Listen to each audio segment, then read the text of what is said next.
Bonjour à toutes et à tous et bienvenue dans Parlons d'endo, le podcast qui vous parle d'endométriose. Aujourd'hui, ce n'est pas sans émotion que je débute la saison 2 de Parlons d'endo avec plein de nouveautés. La première, ce sont les astuces du lab. Avec Floriane et Sylvain, du Lab de l'Endo, nous explorons à chaque épisode une solution naturelle pour vous aider à soulager vos symptômes liés à l'endométriose. De l'info, des tutos et des bonnes pratiques, j'espère que ces conseils pourront vous aider. Pour être honnête, je n'en doute pas une seule seconde, puisqu'à chaque astuce correspond un produit ou un conseil sur leur site, le labdelendo.com. Aujourd'hui, par exemple, nous allons parler bouillotte. Le nombre de fois où je me suis brûlée avec ma bouillotte à eau. La bouillotte qui se chauffe au micro-ondes a révolutionné ma vie et ma sécurité. Cette astuce va vous être indispensable. Autre nouveauté, cette saison 2, je la dois aux femmes. Et oui, car c'est grâce à la campagne Ulule et à vos participations qu'elle a pu voir le jour. Je ne dirai jamais assez merci aux femmes qui ont participé, qui ont soutenu sur les réseaux sociaux cette campagne, et nous avons pu récolter suffisamment d'argent pour pouvoir créer de nombreux épisodes, faire des recherches sur de nombreux contenus. Et c'est bien utile, car comme vous le savez, nous manquons d'informations sur l'endométriose, mais aussi sur les sujets périphériques de l'endométriose. Les relations aux autres, les symptômes, les traitements, les douleurs, la gestion des émotions et la rencontre de soi. Nous allons aborder en profondeur d'autres sujets comme la préservation d'ovocytes, la PMA, la FIV, mais aussi la maternité, puisque je sors juste de ce combat victorieuse et que j'attends en ce moment même une merveilleuse petite fille. Pour être tout à fait honnête, après l'avoir annoncé au papa évidemment, à la famille et à quelques amis proches, je n'attendais qu'une chose, vous l'annoncer à vous. Après ces 10 ans d'errance médicale, à chercher les causes des symptômes d'endométriose, ces 3 ans et demi de PMA et de parcours sur l'infertilité, j'ai eu une envie folle de partager à nouveau ce parcours.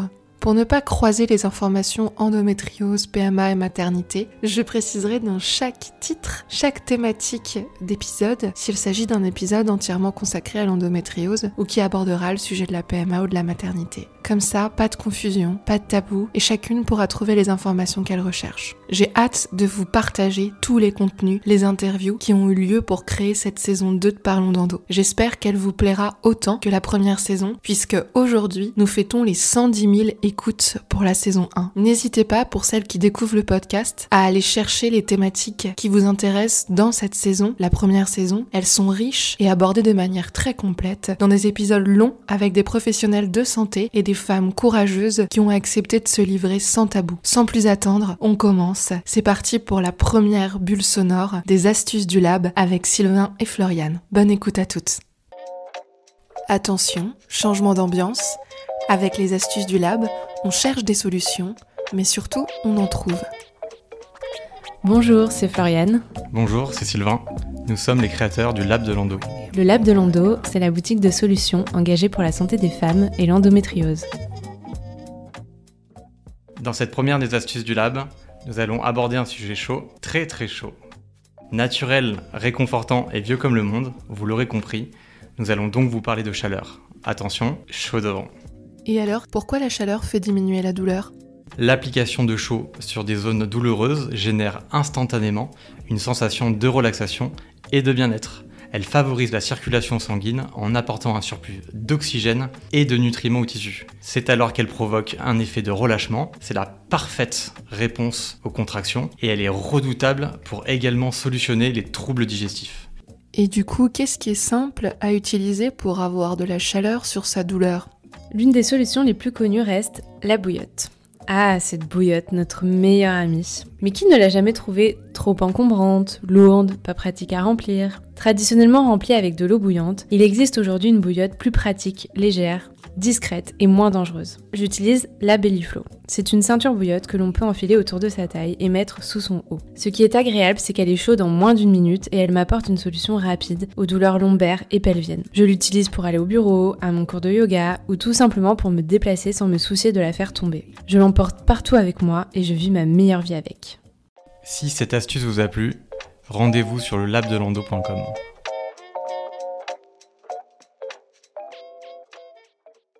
Merci Sylvain et Floriane pour ce tips bien utile. Et n'oubliez pas, pour certaines femmes, c'est le chaud qui conviendra pour diminuer les douleurs et l'inflammation, et pour d'autres, ce sera le froid. Essayez les deux avant de mettre de côté la fameuse technique de grand-mère de la bouillotte. On commence. Pour ce premier épisode de la saison 2, j'ai le plaisir d'accueillir Peggy Favez, alias En Douceur sur Instagram. Peggy Favez, tu es spécialiste de la femme et de son équilibre intérieur et corporel. Coach certifié en santé féminine et professeur de Yin Yoga, tu utilises différents outils pour guider les femmes vers l'équilibre. Tu es aussi l'auteur du merveilleux ouvrage Endométriose, un chemin vers l'équilibre. Tu parviens à la fois à produire un contenu d'une immense qualité sur ton compte Instagram, En Douceur, et je pense à certains posts qui m'ont beaucoup aidé, comme celui sur les crises de guérison. Il y a aussi des lives poignants, comme ton dernier d'une étonnante vérité, sur les erreurs au féminin que tu as pu commettre sur ton parcours. Nous le redirons à la fin, mais tu proposes différentes formations en ligne sur le cycle,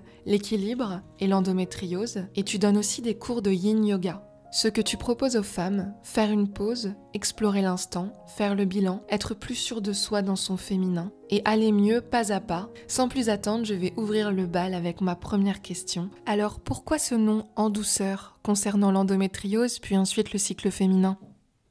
Déjà, merci de m'accueillir, je trouve trop chouette. Et c'est parti de, endométriose et la douceur dans le sens où dans mon parcours, je trouve que j'ai été dure avec moi-même et que des fois on veut aller vite, on veut des solutions tout de suite et ça c'est pas de la douceur en fait. Et c'était plus de revenir à soi et de se dire ça prend du temps, il faut de la patience, de la douceur et je pense que c'est des petites clés en fait pour aller mieux. Donc d'où ce nom. En douceur, voici un mot qui n'est pas forcément relié à l'endométriose, avec ses coups de poignard dans le ventre, ses contractions dans les reins, dans le bas du dos, ses douleurs neuropathiques et ses décharges électriques, ses douleurs dans le diaphragme et parfois dans les poumons. L'endométriose est tout sauf douce. Elle nous pousse justement à nous monter contre nous-mêmes, à nous détester, à nous apparenter à cette douleur. En douceur, c'est le nom qu'a choisi Peggy Favez, mais son parcours est loin d'être doux. Elle l'a rendu beau et fort, et ça, c'est grâce à sa puissance intérieure. Mais à la base, elle a subi plusieurs opérations, de nombreuses opérations même, a vécu un parcours PMA infructueux et s'est battue pendant plus d'une dizaine d'années contre l'endométriose. Mon chemin, il a commencé tôt avec mes premières règles qui ont déjà été douloureuses et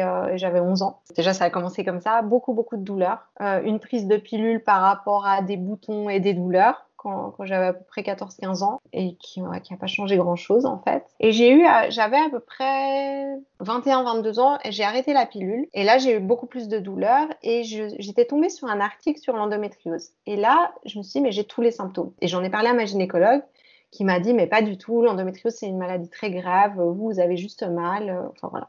Et je suis repartie avec un truc un peu soulagée parce qu'endométriose, ça veut dire aussi plein d'autres choses. Donc je me disais, en fait, tant mieux si j'ai pas ça, effectivement. Et puis on verra bien, mais quand même avec un doute. Et j'ai continué ma vie et à gérer mes douleurs comme je le pouvais. Quand je dis comme je le pouvais, c'était à coups d'anti-inflammatoires, antidouleurs, etc. où j'étais pas du tout, je prenais pas soin particulièrement de mon alimentation, de mon hygiène de vie, etc. Et à l'âge de 30 ans, j'ai été opérée en urgence. En fait, j'ai eu une énorme douleur d'un coup et de côté. Et en fait, j'avais un kyste rompu. C'était compliqué. J'ai été réopérée 3 mois après. La même chose, de nouveau un kyste. Mais je me rappelle, j'étais vraiment... Et maintenant, je fais le lien. En chacune de mes opérations, j'étais dans des phases de vie où j'étais tellement stressée, tellement... Il n'y a rien qui allait, en fait. J'étais vraiment dans ce truc où j'étais pas bien dans mon travail, où j'étais pas... Ouais, il y a plein de choses qui allaient pas. Après cette opération, le temps passe, les médecins ne relancent pas Peggy et Peggy décide de ne pas les relancer non plus. On lui a fait une piqûre ménopausante qui était censée totalement stopper les avancées de la maladie. Mais finalement, des complications arrivent et là, pour Peggy, c'est la sidération. Elle décide d'arrêter les traitements et de trouver ses propres solutions pour essayer d'avancer. Je tiens à préciser ici qu'il ne s'agit pas d'un épisode qui incite à arrêter les traitements. Bien au contraire. On le verra plus tard dans l'épisode, Peggy a ressenti à un moment le besoin de prendre des traitements pour mettre son utérus au repos avant la PMA ou après les opérations. C'est mon cas aussi et c'est la préconisation de l'OMS. Un traitement est nécessaire en cas d'endométriose. Cependant, il arrive que l'on ressente dans une certaine phase de vie le besoin de se reconnecter à son corps ou alors que les traitements ne fonctionnent pas sur nous, que nos règles ne soient pas coupées, que nous ne puissions pas prendre d'œstrogène et pour une raison ou une autre que nous ressentions la nécessité d'arrêter les traitements. Dans ce cas, il est aussi essentiel de s'écouter et avec l'accompagnement des gens qui nous semblent ajustés à nos besoins, d'avancer pour suivre nos intuitions profondes. Et pour moi, ça a été ma chance parce que c'est le moment où j'ai tout laissé tomber. où en fait, j'étais tellement en colère et j'étais, mais en fait, ça marche pas vos trucs et il n'y a rien qui m'aide et je vais chercher de mon côté.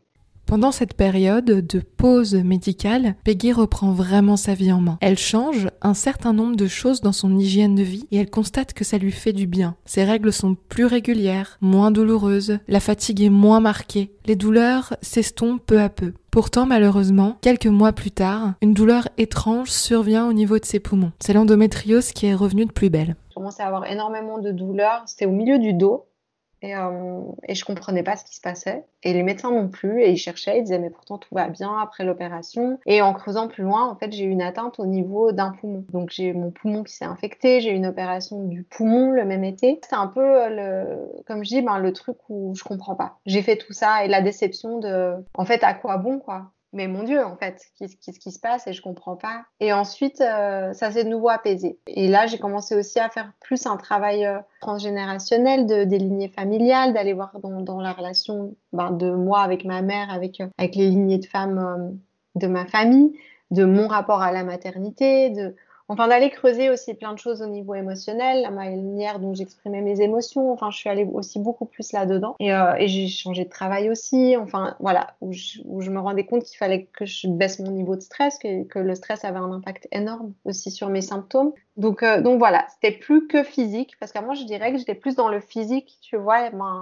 les médecines alternatives, les plantes, les compléments alimentaires, l'alimentation. Et après, j'étais, en fait, il faut que j'aille plus loin. Et aller chercher aussi d'autres choses. Travailler sur le plan physique et travailler sur le plan émotionnel. L'endométriose est un raz-de-marée. Certaines se coupent de leurs émotions, c'est la dissociation. D'autres tentent de les décrypter, mais il n'est pas facile de faire la différence entre des douleurs émotionnelles liées au stress, à l'épuisement nerveux et les douleurs physiques. Tout est mélangé. La microkiné, la recherche de ses racines profondes, son lien à la maternité, comme le dit Peggy, sont des thématiques qui nous sautent aux yeux lorsqu'on est atteinte d'une maladie chronique qui touche à l'utérus. Certaines femmes auront peur d'être dans la culpabilité et de se considérer comme responsables de leur maladie. Ça n'est pas le but de ces pratiques ni de ces recherches. Le but profond de ces pratiques est de considérer la maladie comme un ensemble, comme le mal à dire. Et comme dirait Peggy, dans endométriose, il y a ose. Oser aller explorer des zones d'ombre n'a jamais fait de mal à personne. Et c'est même très intéressant. Autre point qui me semble très important dans le parcours de Peggy, au cours de ce mieux-être, de cette prise en main globale, émotionnelle, physique,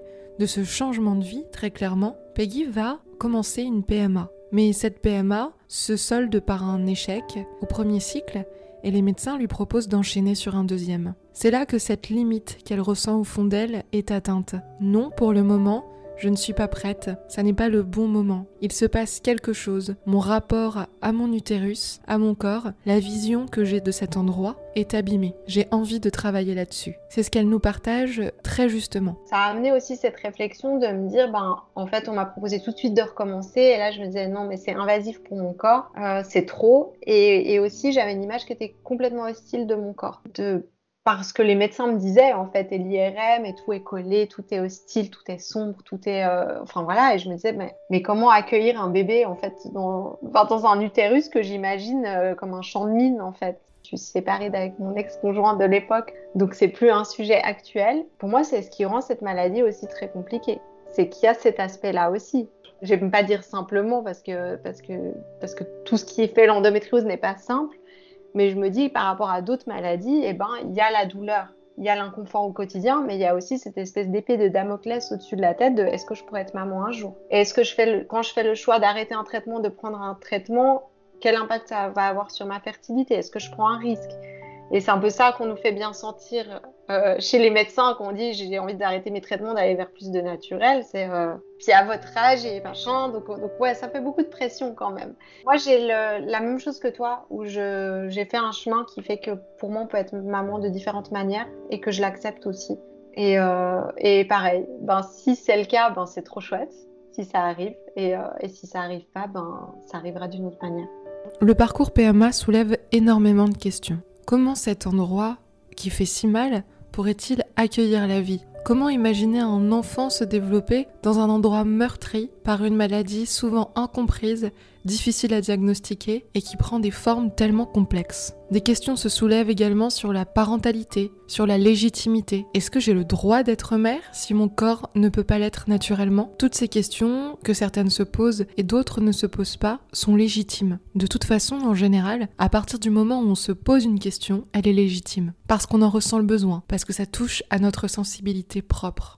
Dans le cas de Peggy, ce sentiment fort d'avoir besoin de faire une pause est tellement compréhensible. Le parcours PMA et la stimulation épuisent le corps. On ne s'en rend pas forcément compte au départ, puisque les hormones nous stimulent, nous mettent dans un état presque secondaire. Les œstrogènes sont de grands excitants, qui peuvent aussi titiller notre nervosité, et la progestérone, à l'inverse, nous endort. Nous ne sommes pas tout à fait nous-mêmes, ou nous-mêmes, mais sous hormones, un peu amplifiées ou un peu diminuées. Le corps a besoin de se reposer. Après cet échange avec Peggy, j'ai très envie de parler de cycle féminin avec elle, puisque son chemin l'a conduite vers une spécialisation dans l'équilibre féminin, le cycle de la femme, et j'aime beaucoup l'en entendre parler. Est-ce que tu t'intéressais depuis toujours à ton cycle ? Tu étais d'un caractère qui était très tourné vers ton corps, ta santé ? Ou est-ce que l'endométriose pour toi a été une sorte de déclic ? L'endométriose a été un déclic, vraiment. Je m'intéressais pas à mon cycle. Je dirais pas que je m'intéressais pas complètement, mais quand même. Je n'avais pas de connaissances, j'allais pas chercher plus loin. Pour moi, il y a plein de choses qui allaient pas.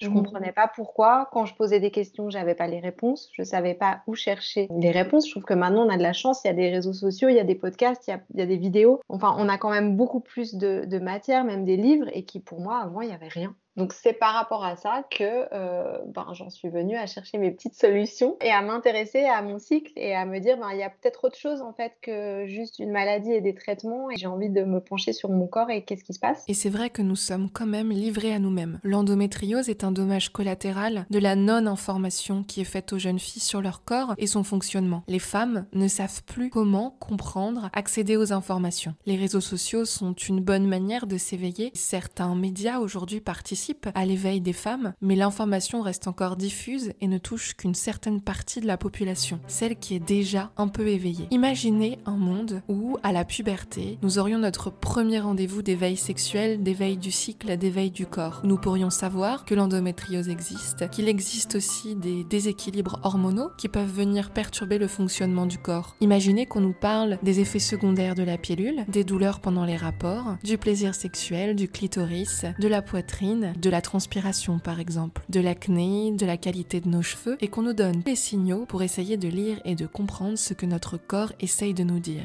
Un monde où la femme serait enfin connectée à son corps grâce à la lecture des signes, grâce à la symptothermie, grâce à la qualité de sa peau, de sa forme physique, de sa fatigue et de tout un tas de signes qu'on ne sait pas lire. Puisque Peggy est spécialiste du cycle féminin, je lui demande quelle place elle donne au cycle de la femme. Comment considère-t-elle ce cycle et qu'est-ce qu'il signifie pour elle ? Pour moi, le cycle, il a deux facettes. Il y a cette facette qui est hormonale et qui est un peu technique, en fait, de qu'est-ce qui se passe, quelles sont les doses d'hormones qui déclenchent quoi, etc.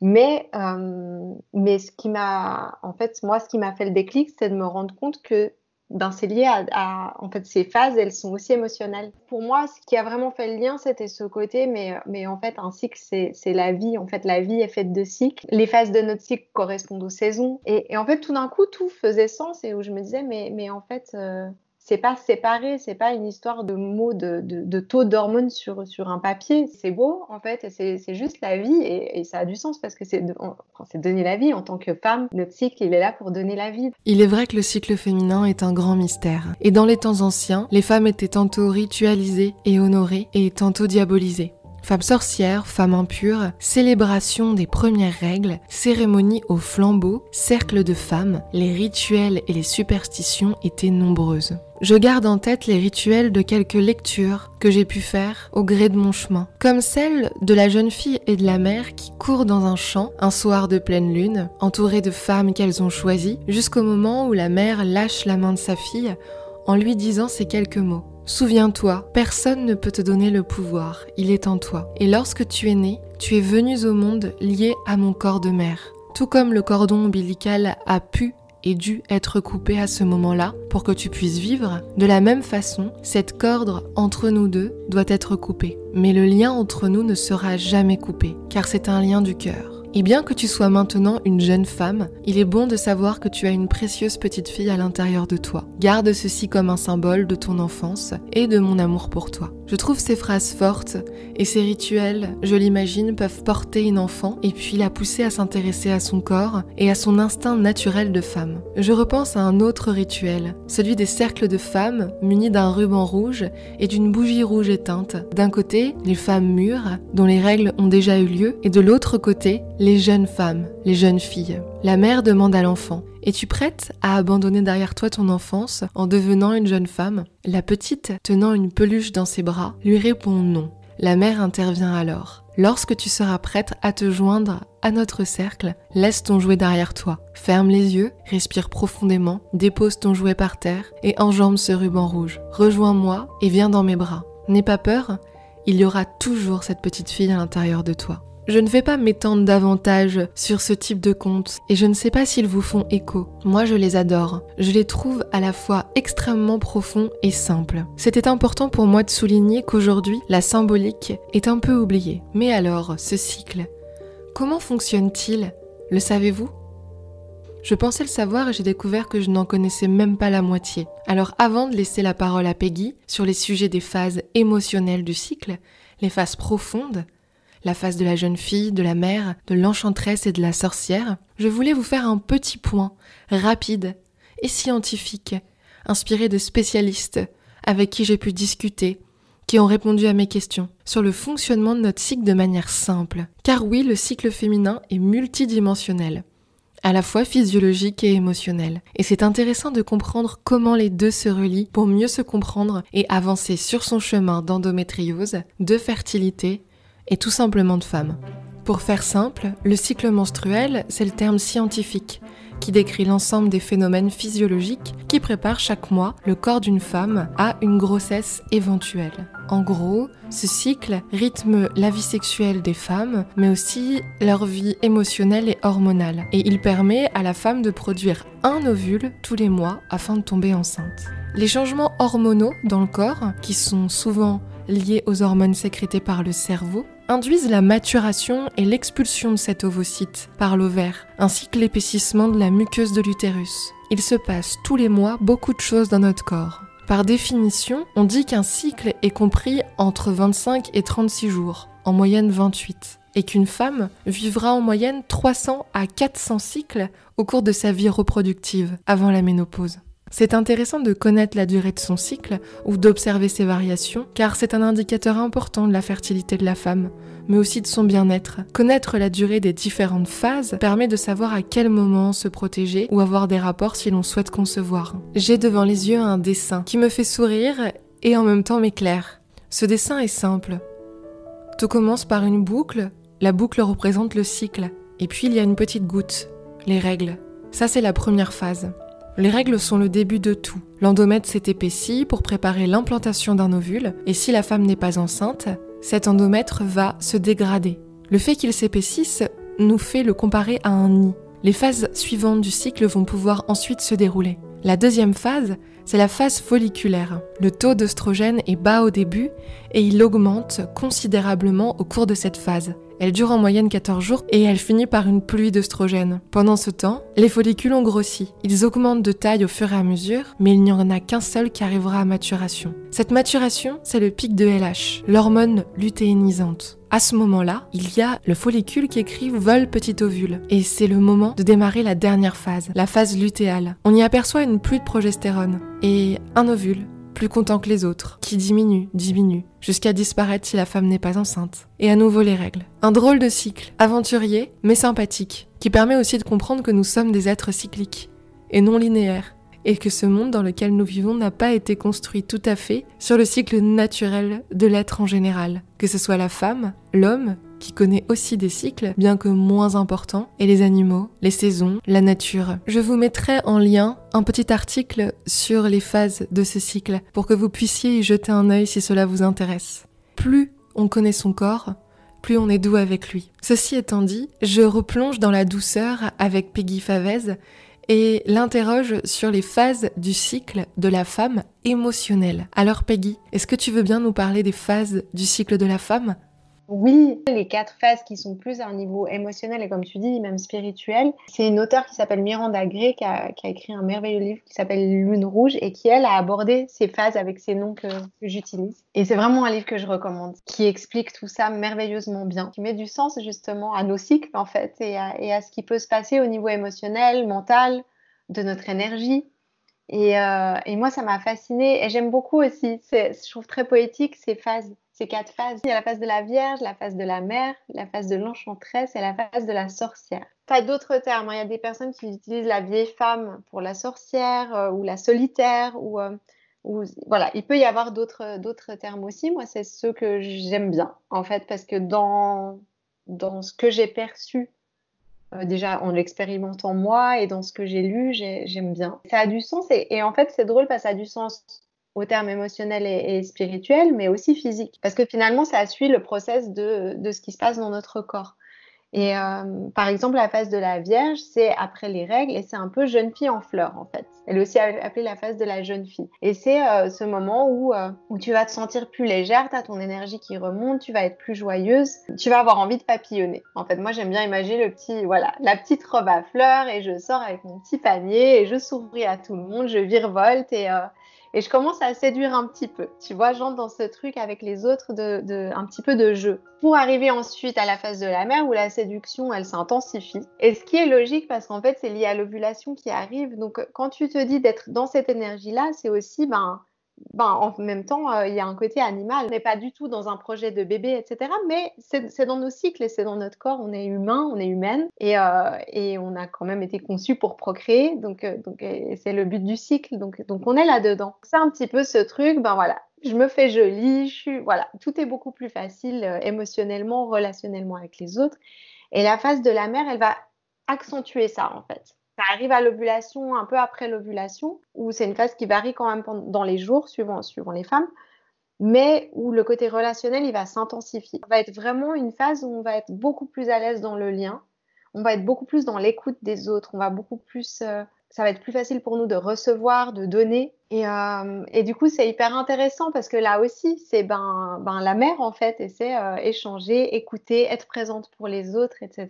Donc en fait, si tu tombes enceinte, tu restes dans cette phase de la mère. S'il n'y a pas de conception d'un bébé, tu passes à la phase de l'enchantresse. Moi, c'est une phase que j'aime beaucoup parce qu'elle est très mystérieuse. Et c'est pour ça, il y a d'autres termes, je ne m'en rappelle même plus. Pour moi, l'enchantresse, je trouve que ça correspond bien. En fait, elle est décrite comme la seule phase où pour une femme, s'il n'y a pas eu de conception, tu es uniquement toi-même. Et tu n'es pas là pour faire un bébé. C'est la phase où commence le syndrome prémenstruel. Et si on va creuser un petit peu plus loin émotionnellement aussi, c'est là où vient toute la dimension quand on a des soucis par rapport à notre cycle, le syndrome prémenstruel, des douleurs, de se pencher sur notre vécu et de nos émotions et de comment on vit les choses. Parce que ça peut être compliqué rien que par le fait il y a une perte en fait. Tu vois, si tu penses juste en termes d'humain-animal, on était censé faire un bébé et on n'a pas de bébé. Et donc, il y a un espèce de deuil à faire. Je laisse partir cette idée jusqu'au cycle suivant et là, je reviens à moi. Et il y a toutes ces notions qui arrivent, genre, et moi, c'est qui? Et j'ai envie de quoi? Et c'est souvent là où il y a ces trucs un peu, mais en fait, ma vie, elle sert à quoi? Et puis, en fait, j'avais à fond envie de faire ce projet, puis là, il n'a plus aucun sens. Et je me dis, mais... c'est d'utiliser, parce que tu vois, tu as l'enchantresse et la phase d'après des règles qui arrive, la sorcière. C'est vraiment un retrait de la société, de tout. En fait, je vais dans ma grotte et j'ai mon chaudron et je m'occupe de mes petites affaires. Et il y a ce côté effrayant parce que, mais je pense qu'on l'a tous eu, ce truc de, j'ai pas envie qu'on m'emmerde en fait. Et on peut devenir effrayante parce que, non, en fait, on devient hypersensible et surtout, je trouve avec les douleurs, en tout cas moi, c'était mon cas quand j'avais des douleurs, c'était vraiment... moi, on pouvait même pas m'effleurer physiquement, ou c'était insupportable. Donc il y a vraiment cette espèce de protection qui se met de ne m'approcher pas. Puis avec ce truc de j'ai mal et j'aimerais être comme les autres et que ça aille bien, donc avec une espèce de culpabilité ou de la colère parce qu'on ne peut pas fonctionner normalement. J'aime bien ce côté un peu magique du corps de dire et ma cocotte, il y a un petit peu des trucs à travailler, il y a des trucs à... Voilà, ou simplement, ça peut être simplement de la fatigue, une accumulation de t'en as fait trop. Et là, tu me demandes encore de continuer alors que il y a plein de signes que non, c'est pas le moment. Et là, je dis stop, j'ai mal. Et là, tu es obligé de t'arrêter, tu es obligé d'être sur ton canapé et tu es obligé peut-être un petit peu de te poser et puis d'aller voir ce qui se passe. Rien que cette petite chose de lier les hormones à notre cycle nous rend plus lisibles à notre vie, aux autres et donc à nous-mêmes. Ce qui est très compliqué, c'est qu'on vit dans une société qui est linéaire, qui est masculine, on en parlera après, tu l'as dit, de yin et de yang. Donc il y a le yang qui est masculin, le yin qui est féminin. Et on est dans une société complètement masculine. On est dans le faire plutôt que l'être, on est dans l'action. On demande aux gens comment tu vas. Donc il y a va, aller, qu'est-ce que tu fais dans la vie. Donc c'est tout ça qui est valorisé.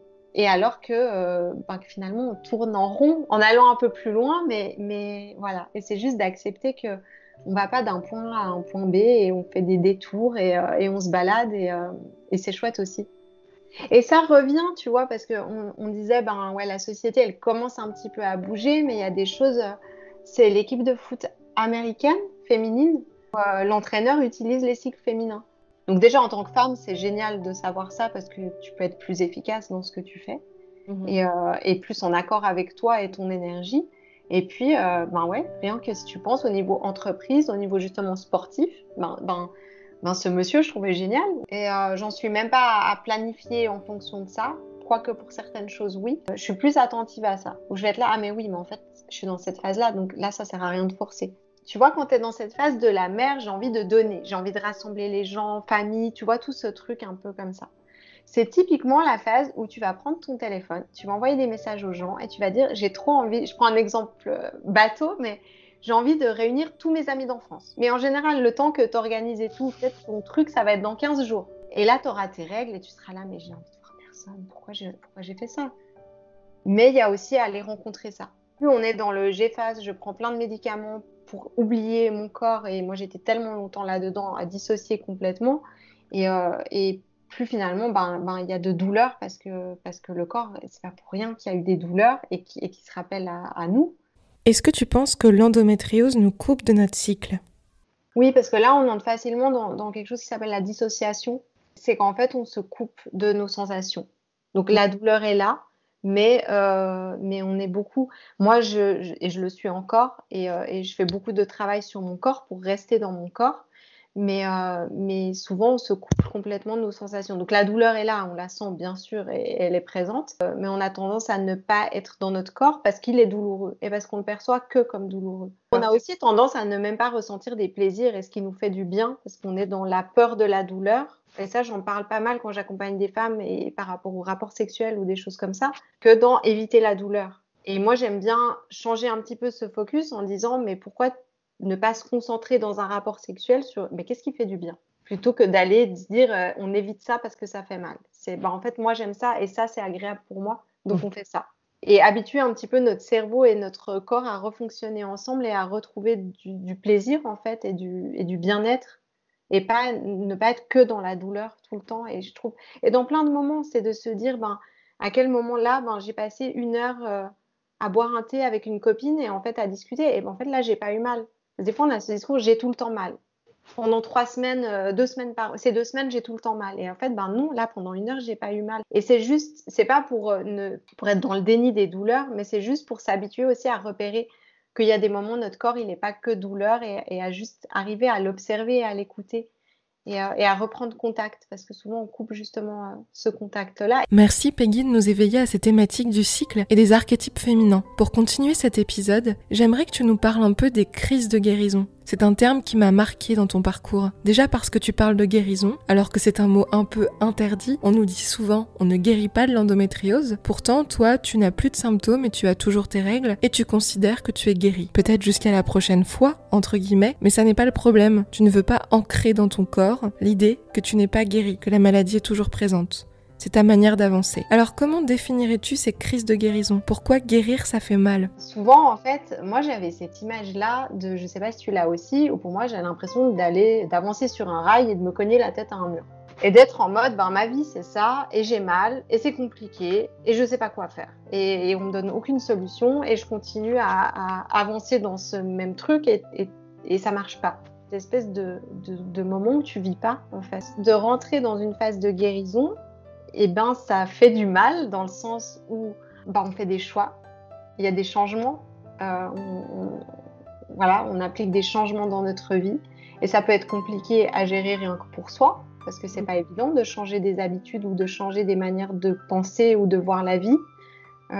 Au début, on se confronte aux autres, on se confronte à notre conjoint, on se confronte à notre famille, à notre cercle d'amis.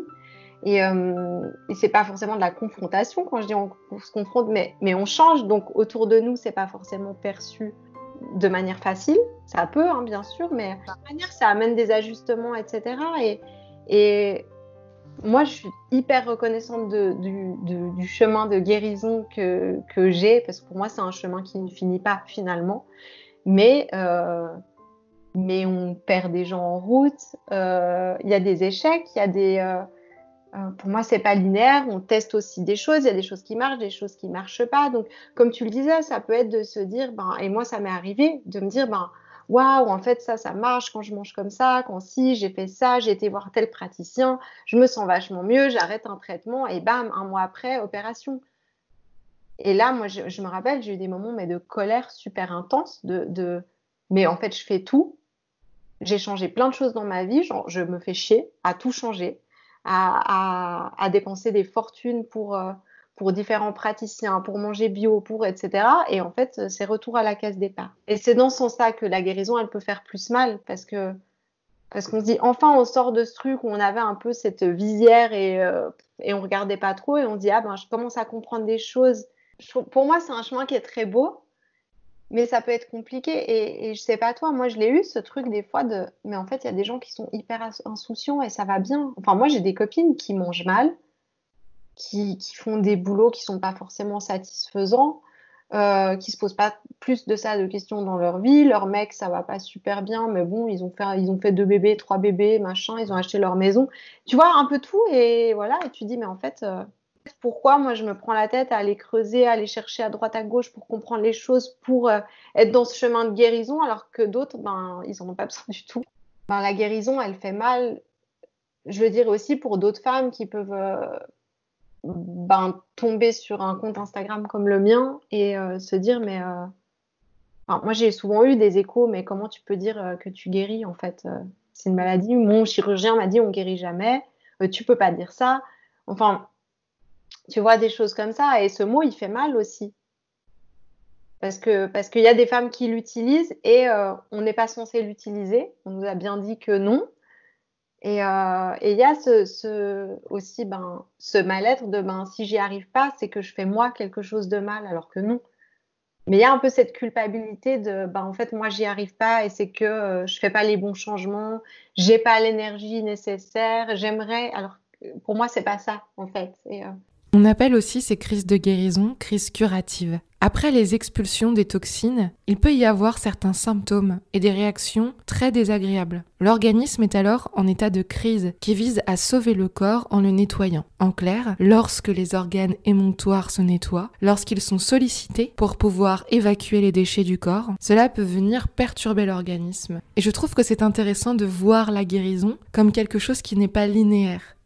D'accepter qu'à partir de maintenant, toute notre vie, nous aurons des aléas, des jours avec et des jours sans, avec ou sans endométriose. Vous le savez, si vous avez écouté les épisodes précédents de Parlons d'Endo, il existe de nombreuses clés naturelles pour s'accompagner soi-même sur son chemin de soins, sur son parcours pour lutter contre les douleurs et la maladie. En parallèle d'un traitement sérieux et d'un suivi médical adapté, nous pouvons nous aussi être actrices dans notre apaisement.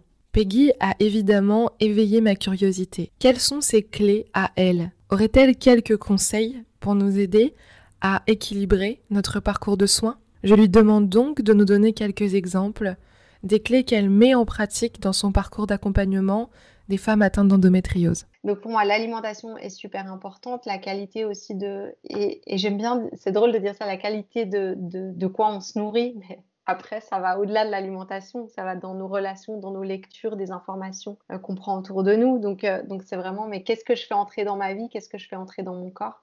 Et c'est pas, pour moi, je suis passée de quelque chose au début de très restrictif, régime anti-inflammatoire, etc. Et maintenant, c'est plus qu'est-ce que j'ajoute, plus que qu'est-ce que j'enlève. Toujours de ce truc, qu'est-ce que je fais pour me faire du bien ? Et voilà, il y a des choses à éliminer. Et là, par contre, pour moi, il y a un truc qui est catégorique et que c'est les produits laitiers. Et surtout, en disant ça, tu vois, tu as qu'est-ce que je fais entrer. Et pour moi, il y a cette notion de frontière et tu as l'endométriose qui est, il y a des lésions qui vont se balader un peu partout, il n'y a plus vraiment de frontières. Donc, c'est aussi rétablir un soi, en fait, et qui est plus fort, que je trouve important.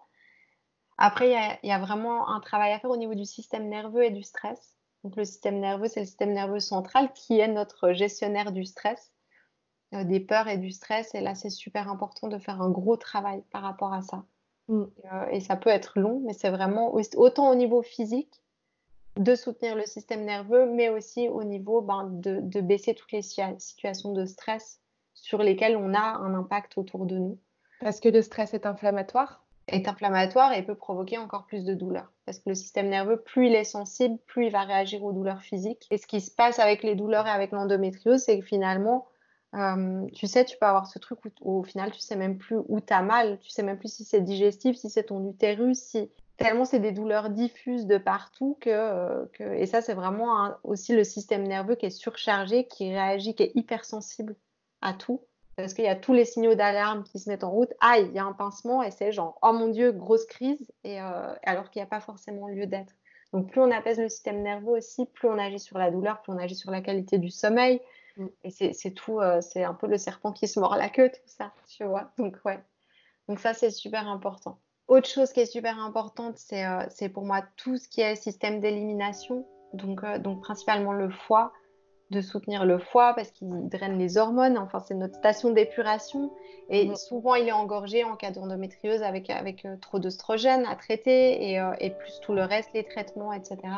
Donc c'est vraiment de soutenir le foie et puis et puis aussi par rapport aux perturbateurs endocriniens qui peuvent avoir plus d'œstrogènes, donc aussi faire attention à notre environnement, à ce qu'on consomme et ça il y a aussi beaucoup de choses à creuser à ce niveau-là qui sont importantes. Après, je dirais, il y a plein de choses au niveau de revenir au corps, plus dans l'ouverture pour faire circuler l'énergie, d'être dans le mouvement, même si ça peut être compliqué, mais c'est vraiment faire revenir de la vie et reprendre contact avec son corps. Le féminin aussi est important et on en a parlé au début du podcast avec dans tout, tu vois, et tout ça, et même qu'on entreprend tout ça et on va chercher des résultats, etc., on est nouveau dans le masculin, c'est vraiment de revenir au féminin. Et c'est nos organes reproducteurs qui sont touchés avec cette maladie. Donc, c'est notre féminin qui est touché, c'est notre capacité à être mère aussi. Donc, il y a vraiment à aller creuser autour de ça, des blessures du féminin, de nos croyances en tant que femmes et de notre rythme de vie, de est-ce que ce qu'on vit nous convient. L'une des pratiques phares de Peggy, c'est le yin yoga. C'est une pratique calme et exigeante aux nombreux bienfaits pour le corps et l'esprit. Je demande à Peggy ce que lui a apporté le yin yoga et ce qu'elle remarque chez les femmes qui pratiquent à ses cours. Moi, je suis venue au yoga parce que c'était justement de revenir à mon corps. Et en fait, le yoga, je suis allée à un cours de yoga et je me suis dit, waouh, c'est la première fois où j'arrive à ne pas être que dans ma tête et à être vraiment dans le moment présent. Et de sentir des choses dans mon corps, de prendre le temps de respirer et je ne le faisais pas du tout dans mon quotidien. Et ensuite, j'ai découvert le yin yoga et j'étais bluffée et j'ai fait une formation directe et là j'étais en fait j'ai trouvé le truc qui me parle et en fait le yin yoga c'est du coup on n'est pas vraiment dans le mouvement, c'est un yoga où on est statique, où c'est des positions qui sont très douces et faciles et accessibles à tous, qui se pratiquent que au sol et en fait on reste dans la même position pendant 3 à 5 minutes sans bouger et selon la médecine chinoise, les méridiens c'est un peu le même système qui est en parallèle, mais qui fait circuler de l'énergie vitale et qui alimente des organes et qui nous aide aussi à bien fonctionner. Donc, en fait, déjà, moi, ça m'a passionnée. Et de voir quels organes sont liés à quelles émotions. Et enfin, c'était hyper parlant. J'aime bien, j'ai pas le truc, de toute façon, on fait pas une vidéo. J'allais te dire, j'ai pas un truc pour imaginer. Mais moi, j'aime bien imaginer avec ces positions qu'on garde pendant un moment, tu vois, genre un tuyau d'arrosage et tu fais un coude. Elle va pas couler normalement ou elle va s'arrêter. Donc en fait, on fait ça. Quand tu fais une position en yin yoga, je vais te faire te mettre dans une position qui va induire un coude à un certain endroit, donc qui va amener un blocage au niveau d'un méridien qu'on va avoir envie de travailler. Et du coup, un cours de yoga, je vais me baser sur tel méridien, donc on va faire plusieurs postures par rapport à ça. Et ça va être des petits coudes, on bloque à certains endroits et après quand tu mais le tuyau, tu te remets en position, circule bien, elle circule partout et mieux. Ainsi s'achève l'épisode 1 de la saison 2 de Parlons d'Endo. Sur une note positive, des idées neuves et les clés que nous a délivrées Peggy pour aller mieux. Un grand merci à celles qui suivent le podcast depuis le début ou qui le découvrent juste. Merci aussi à celles qui sont présentes sur le journal de l'endométriose et à celles qui ont participé à la campagne Ulule. Je suis très heureuse de la partager avec vous. J'espère qu'elle vous sera utile. Dans les prochains épisodes, nous parlerons de PMA, de stimulation ovarienne, de préservation d'ovocytes, mais aussi de résilience, de choix de traitement pour lutter contre l'endométriose, de liberté, de couple, d'amitié. Merci à EndoFrance pour son soutien dans la diffusion et l'information du podcast. EndoFrance, c'est l'association française de lutte contre l'endométriose. Leur mission, informer, agir et soutenir les femmes. Si vous cherchez des informations complémentaires, n'hésitez pas à aller sur leur site endofrance.org ou à les contacter. Ils se feront un plaisir de vous répondre et de vous aider dans vos recherches. D'ici là, je vous souhaite une belle semaine, prenez soin de vous et à très vite. Et n'oubliez pas, parlons d'endo, un peu n'importe comment, à l'image de la maladie, mais parlons d'endo.